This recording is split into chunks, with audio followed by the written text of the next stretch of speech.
You've made it to Chiro Hustle. Sit back and learn from the greatest influencers in the profession.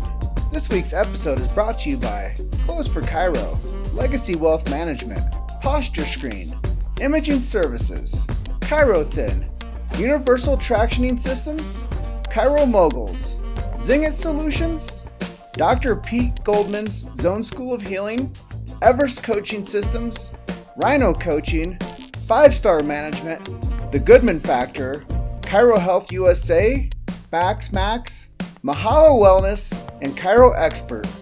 Let's hustle. Hey guys, welcome to episode 100. I can't even do the intro. Hey guys, welcome to episode 103 of Chiro Hustle Podcast. This is Jim. I'm going to pass it to Luke today. Yeah, so this is episode 103. We have Misty on the line, who has never done a podcast before, and we're going to hear her on her first one. Stay tuned. So, Dr. Misty, what influenced you to become a chiropractor? Maybe share with us a little bit of your chiropractic story. Well, I'll try to keep it as brief as possible, but when I got out of school, I was working in a medical doctor's office for 8 doctors, and I was doing all of their lab work. And actually, I was on track to go to medical school.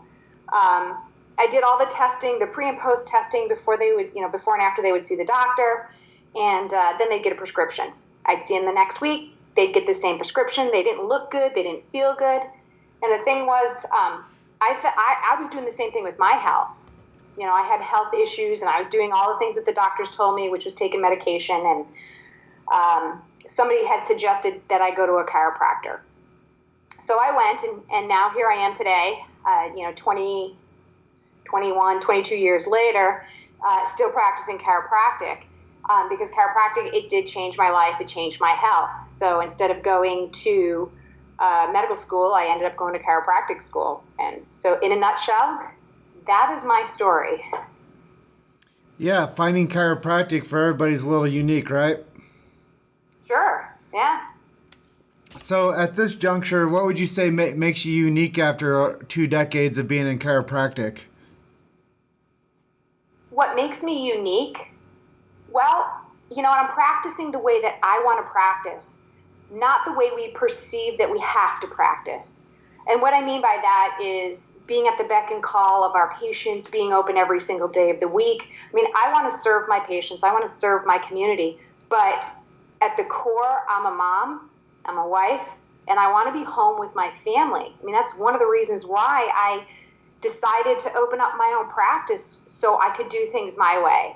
I didn't, want to be beholden to a boss, so to speak. So I think that that's what makes me unique is that I practice the way that I want to practice, the hours that I want to practice. I have a killer practice, but I also have time with my family. I'm not stressed out, and I take good care of everybody. And like I said, I have been, in a successful practice. I've been practicing for 21 years. I mean, it's been successful the whole time, but in the last, 5 to 10 years, it's just been an exponential growth with my practice and with helping my community and making money. Yeah, it's really cool, developing into more of a chiropractic business and having more fun and, learning how to balance the family aspects into it as well, I think is huge. So you have some kids and you run your practice. Tell me a little bit about what you do to keep your momentum and commitment as a chiropractor. Are there any quotes or mantras that you follow? I don't have any quotes or mantras, but very selfishly, I see what is happening in our world today with our healthcare system, and I don't want that for my kids. So that drives me every day to get up and make some sort of impact in the health of our small community as well as the health of my children so that they can see that there is a better way that for them that they can live. And so that's really what is driving and what motivates me. So it is somewhat selfish, but I think everybody wins in the end. So tell us a little bit about what's possible in the future for everything you're doing and accomplishing today. What's possible in the future? Yeah, like what is your scope for the next 10 years? What are your big goals? Well, let's see. My big goals in the future for my practice personally, as I actually want to retire. Believe it or not, I'm hitting 50, so I really want to retire in the next couple of years. So hiring an associate to take over for me would be great. Yeah. I don't think I would ever want to get out of chiropractic in the sense that I sold the business. So hiring somebody to come in and take over for me in that respect is definitely a vision for me. I also want to be able to continue helping other docs through Everest grow their practices and help their communities. So I want to keep teaching on that end and helping and coaching docs be the best that they can be. So that's the vision, and that's my purpose that I see happening in the next 10 years. And where do you see the chiropractic profession itself heading in 10 or 20 years? Well, that's a really great question. Hopefully the direction that I see it go in is that we become the leaders in healthcare as we should be. And the only way that we can do that is to be able to communicate really what chiropractic is and get out there and draw more people in to our circle of how to live a healthy life naturally and at the forefront, as I said, with chiropractic care. So, but the only way we can do that is we've got to be able to communicate what we do and what chiropractic is at the level that a person can understand. It's not talking to them about the green books or the philosophy. It's really just explaining to them the simplicity of making sure that the nervous system is functioning on all levels so that they can be as healthy as possible.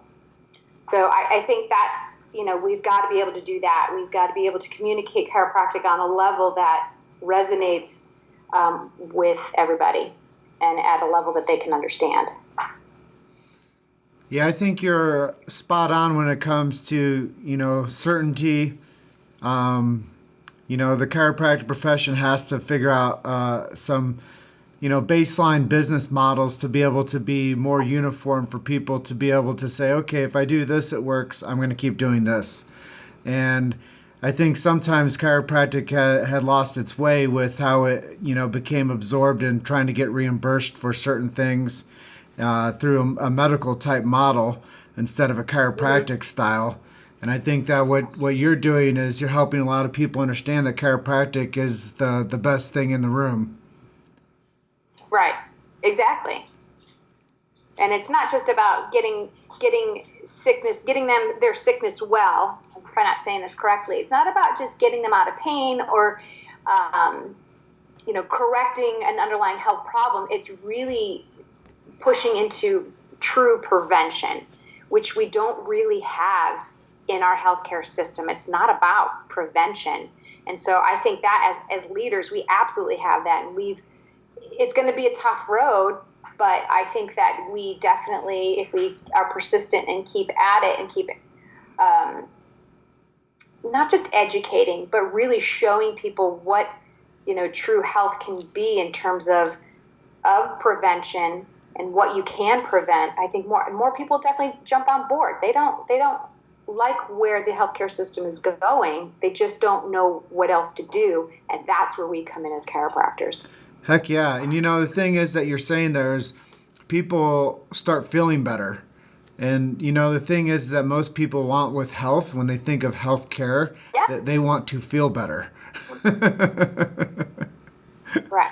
And we certainly want them to feel better, but it's not just about feeling better. It's also about how they just function on a regular basis. And and, really taking responsibility for their health and knowing that they have the ability to prevent a lot of chronic problems by taking care of themselves. And of course, chiropractic is always at the forefront because we've got to keep our nervous system clear. We've got to keep our nervous system open and functioning.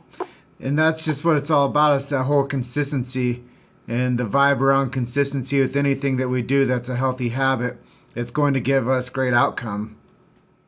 Exactly. We could break it down to like, I need to drink more water every day. For everybody out there listening, you should drink more water, obviously. But if you start just drinking more water every day, you would start to have healthier cells with absorption of minerals, and, your body would stay more hydrated and wouldn't go into like oxidized stress, whatever. But just if people start implementing just drinking more water, it would be a huge aspect of health that with somebody that is neglecting that would like all of a sudden be turned on again because they were paying attention to themselves.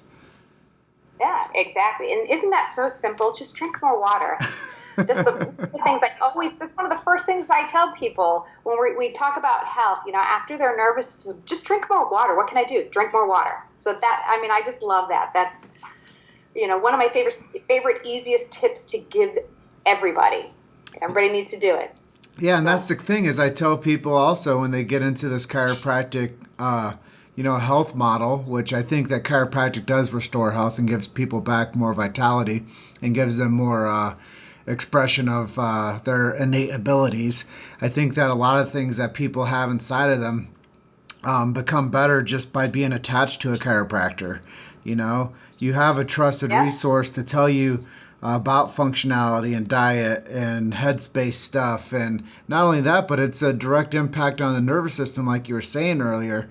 And when people have a clear nervous system, their innate ability is you can't measure it because on a daily basis you have a better quality of life. Exactly. Yeah. So when these people are like, well, we want like we want like we want like testing of like what does a chiropractic adjustment do? Well, I guess if we need to get granular on a scientific level, that's really cool.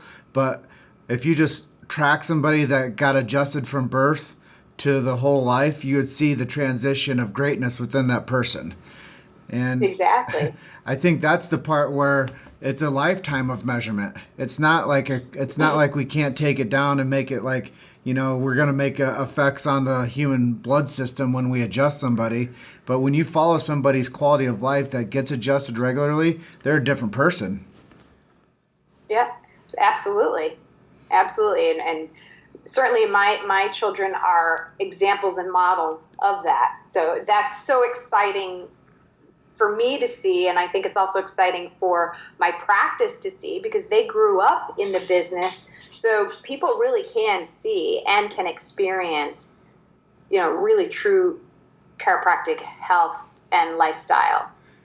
Not just with seeing my kids, but themselves. I mean, I've had patients that have been with me for 16, 18 years, and they're there because we add to their health and we add to their quality of life. It's awesome. I love that so much because I think, with me, I've been out doing so much chiropractic sales over the past couple of years. People like to come at me and they're like, well, I don't believe in chiropractic. And I always kind of sort them out real quick. And I tell them that chiropractic's not a belief system. And then I do the Sid Williams on them, and I grab the keys out of my pocket and I drop them. And I'm like, chiropractic's just like gravity. It works whether you believe it or not. And I sort them out real quick. And then, I tell them, I did that just to kind of prove a point that belief systems are all in our headspace. But if you do have real health concerns you want help with, then I'd be happy to talk to you about anything that I could help you with and get you in to see the chiropractor.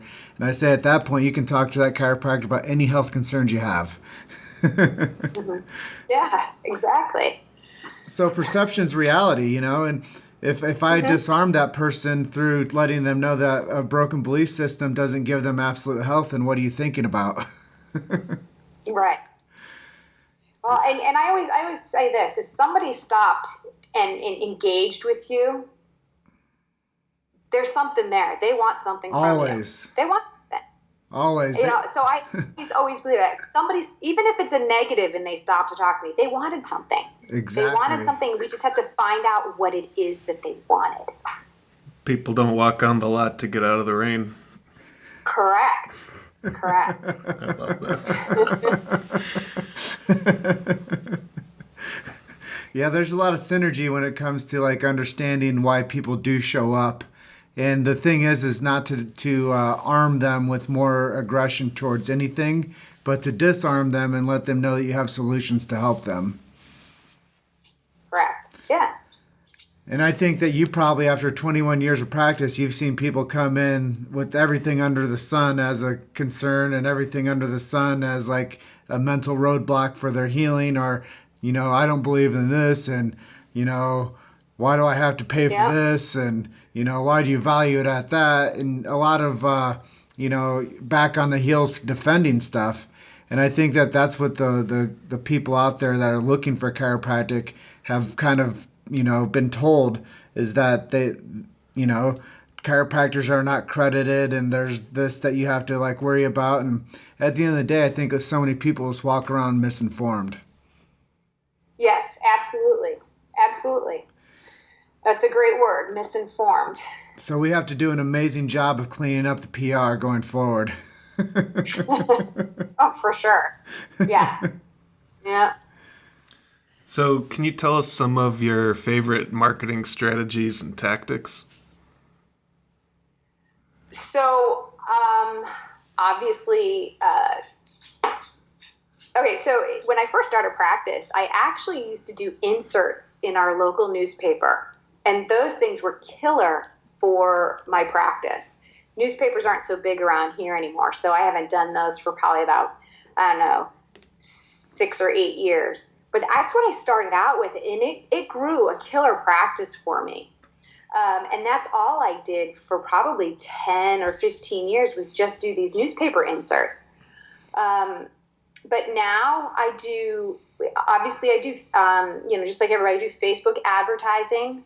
So that's on one side. On the other side is I go out and I speak in my community. We go out into local businesses, at least 2 to 4 times a month. I'm speaking. I used to do a lot more, but it got too stressful. So I've backed off on that just because it was just a lot. So 2 to 4 times a month I go out and speak. I also do every month I do an in-office talk that is open to the community. And then I also on my own Facebook page for my business, obviously we post, but I just started a Coffee Talk Tuesday, where I just talk about different health topics and, what we can do to stay healthy naturally. So it's really I'm trying to gear it more towards, moms of my age. But I also post weekly workouts where I'm actually the one doing the workouts. We do videos on we do cooking. So we're encompassing not just chiropractic, because every week we do a chiropractic post, but then we also add in part of the chiropractic lifestyle is eating well, moving well, and thinking well. So we do diet, we do exercise. I also do functional medicine in my practice. So I'll do a segment on functional medicine. So those are the avenues that I'm using now to draw people to my circle of influence. You've made it to Chiro Hustle. Sit back and learn from the greatest influencers in the profession.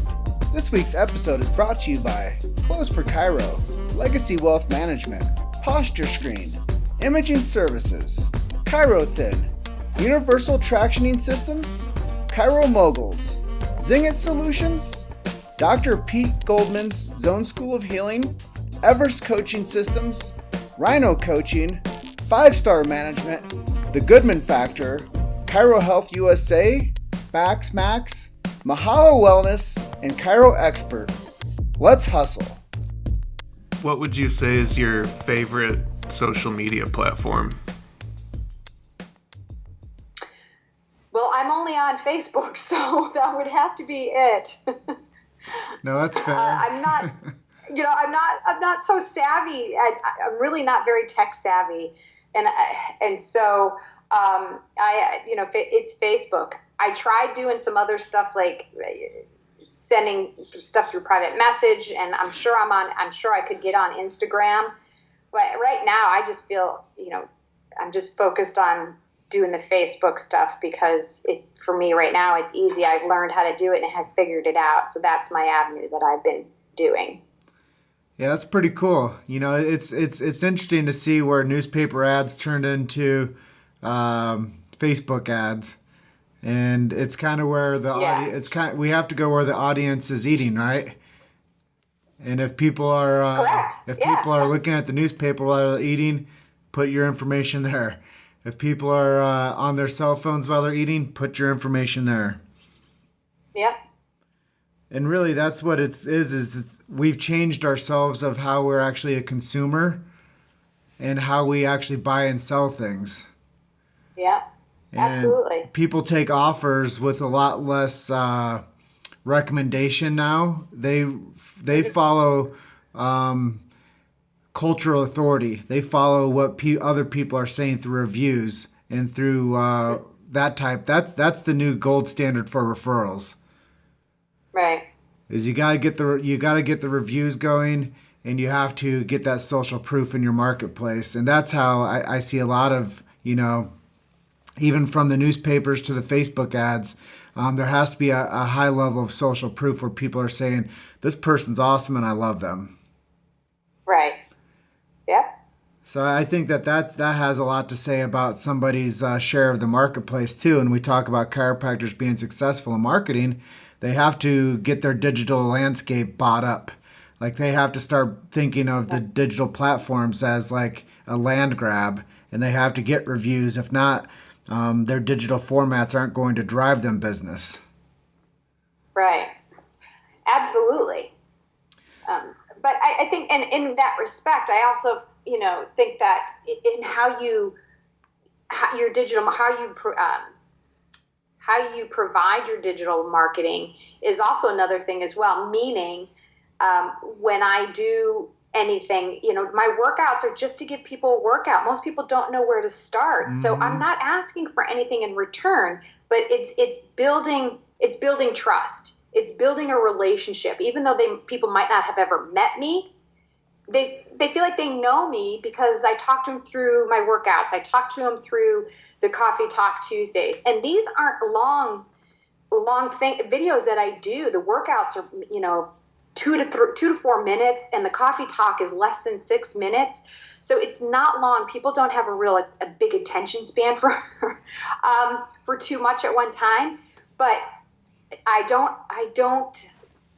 give an offer every single time that I do these things. It's really to give people content to get to know me and to know who I am. And like I said, building that trust, because people also do want to go to people that they trust. So you do understand. Like, you do understand modern marketing. I guess. I don't know that. Well, I don't know. I think a lot of times, Misty, is the way that the millennials think about this whole thing is the jab, jab, jab, right hook, some Gary Vaynerchuk for you. But he's like says, offer value, move the free line, and then sell. And he's like, if all you did is sold to people all the time, and that's all that your agenda was, you wouldn't have an audience. But you have to move the free line with consistent content that stimulates people to stay attracted to you as their charismatic leader. Right. And so that's my purpose. That's my purpose. That's my focus for my marketing, for my community. So you just got to keep on jab, jab, jab, right hook. Keep on over delivering, add value to people's lives. And I always like to move the free line for us, because the more content that people will, listen to or follow that you create, the greater of a following that you build. They don't even know what you do, but they're going to want to buy from you. Right. Exactly. And that's kind of the law of attraction when you become familiar to people. Right. I think that when you're in your community, I think that that's a big thing for the the positioning of what you want people to know about you. If you want to be known as the gal that shows people workouts and that teaches people vitality and that you're offering health tips to people, I mean, that's right in your wheelhouse. So yeah, I think what you're doing is awesome. Thank you. I'm enjoying it, so I'll keep doing it until they tell me to stop. So what would you say is one thing you would improve about yourself if you could, and why? There's a lot I would improve on myself. I'm a work in progress every day.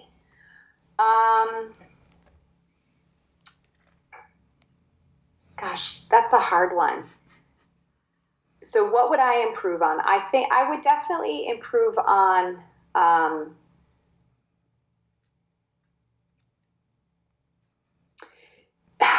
so I'm not a touchy-feely kind of gal. And there are times when I just wish I had that, I don't know what it is, but I wish I just had that in me that, every day when a patient walked in my office, I would just hug everybody. I just don't have that in me, and I don't know how to build that. I'm trying. Just start hugging people. But, yeah, I know. But that's just really hard for me. And I've been able to do it on the people that I've known for the longest, but just like new people, when they come in my office, I want to give them a hug, but I just, that's just not my personality. And I know that people need that. But that's hard for me. So that is definitely something that I would, love to improve on and just be more open in that way. That's a really good answer. I hope that makes sense. Yeah, that's good. So, what are some of your hobbies? What books are you reading? What do you like to listen to in your spare time? So I'm reading multiple books right now. I'm like a kid with ADD probably, but I'm reading Dan Kennedy's Speak to Sell.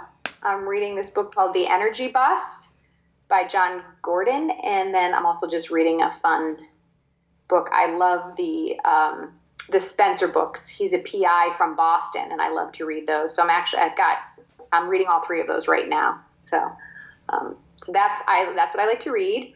And then you asked me what music do I like to listen to? Did you ask me that? Music or podcasts or any kind of radio. Okay, so a little unknown fact about me. I like heavy metal. I like heavy metal, and I like hard rock. So those are the things that I listen to, mostly on my iPod. That's awesome. I love Sirius Radio, so the heavy metal station. I do like classic rock too. Don't get me wrong. So those are my preset stations on Sirius in my car. I don't really listen to the radio too much anymore.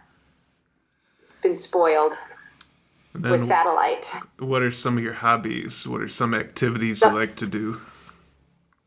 So I actually really enjoy working out and coming up with monthly workout routines. I have a passion for that. And I love to cook for my family. So I'm always cooking trying different recipes. I love to hike. I ride motorbikes. Not dirt bikes. I ride dirt bikes. I love riding dirt bikes. I used to love to camp, and another little unknown fact about me is that I actually spent 2 weeks backpacking through the Southwest by myself once, which was really interesting. So I used to love that. I'm not so much about camping anymore. I kind of like a bed now, but I still do enjoy hiking. I love to travel. I travel at any time, any chance I can get. I'm taking off. I'm going off to Eastern Europe with my husband and my daughter who's graduating this year. So we're going to take a tour of Eastern Europe. So I'm super excited about that. So those are my hobbies. I do love to read. I love to cook. I love to work out, hiking and traveling. Those are my big ones. Sounds awesome. If you ever want to come out to Grand Junction and go hiking, let us know. Sounds good. I love it. Did you I ever? love the mountains. I love the mountains. I would much rather be in the mountains than on the water. I'm not a big water person, even though I live on Lake Erie. We're similar. I love the mountains. So have you been to this part of the Southwest, Grand Junction? That's Colorado, yes? Yep. Or am I way out of this? No, we're in Colorado. I've been to Colorado Springs. Okay. Yeah, I've been to Colorado Springs. Yeah, I'm sure you saw Pikes Peak there. Yes. Yep. I didn't climb that though. But I really enjoyed it. I love the mountains. I love the sunshine. I'm not real big on the cold and the snow though. So that's why you live in Ohio, right? So you can get all that you ever wanted. Yeah, exactly. Not my choice. It's just where my family ended up. So that's why I'm here. So tell us some of your websites or your Facebook pages. Where can people find you and learn more about what you're doing? Our website is senzfamilychiropractic.com. Facebook is Family Chiropractic in Paynesville. So that's our Facebook, and that's it. That's how you can find me. I mean, if you Google my name, everything comes up. Cool. Well, I just want to say thank you for sharing with us today, Misty. It's been fun to get to know you and to be able to capture your chiropractic story and being on an episode of Chiro Hustle with us. Well, thank you so much for having me. This is the first time I've ever done anything like this. So I appreciate it. I'm sure it's a little awkward and dorky, but sorry. No, it was great. I tried for that. Well, we've had a lot of practice. We've done over 500 interviews in the past 2 years, so. That's awesome. Those are great. Everything's on chiropractic content too, so it's been a big journey for us, but it's great to get to know you, and I look forward to the next opportunity. Well, thank you so much again for talking with me today. Yeah, thank you for being our guest. Well, thank you. I don't even know who I'm talking to, but thank you. That's normal. It happens more often than you'd think. All right. Well, that pretty much wraps up this episode, and we want you to enjoy the rest of your day. Okay, Misty? You too. Thanks a lot. Thank you. Thanks for listening to Chiro Hustle. Don't forget to subscribe and check back next week to continue hustling.